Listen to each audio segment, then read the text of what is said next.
Ako po si Martin, DTF operator ng TIT999.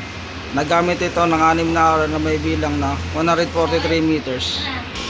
Ito naman po ang aming printer read area.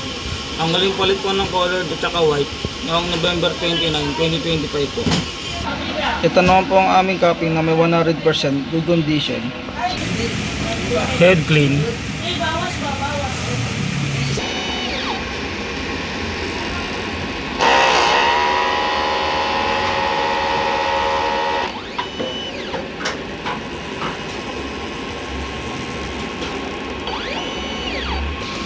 Punasan ng wiper after mag-head clean.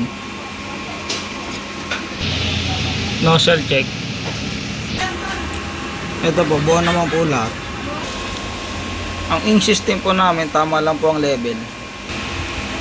Ito po ang aming waste tank, nalinis lang po ng Sabado. Ito naman po ang aming ABR. Ito naman po ang stock ng unused ink, at green solution po. Powder at DTF film. Ito naman po yung weekly physical inventory report, updated. Consumables withdrawal, updated din po. Daily output record, updated on the checklist. Yun lang, salamat po.